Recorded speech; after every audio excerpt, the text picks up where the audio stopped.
Assalamu alaikum. Iya da ma kwana biyu.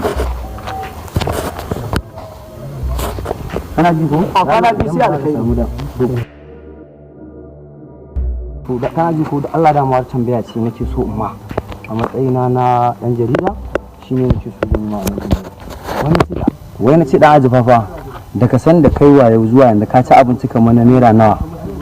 Abinci ya kai kamar na naira 1000. Ka ci abinci ya kai kamar na naira 1000. Naira 1000 nawa nace ina jin ka. Na ci abinci ya kai kamar na naira 1000. Ya kai na naira 2500. 2500 fa.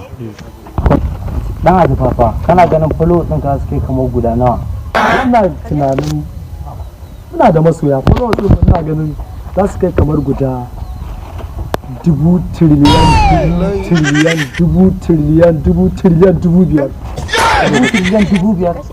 5,000,000,000 an ya gaskiya kake faɗi ko wannan magana ta kai ni yanzu ina shirye barin kuɗi amma ka gama tambayoyin ka ne to tambayoyi na sun ƙare haka ma mun gode da wannan lokaci na mu to ashe an jima to ai shi ke dan jaridan sama fa idan na zai kiyaye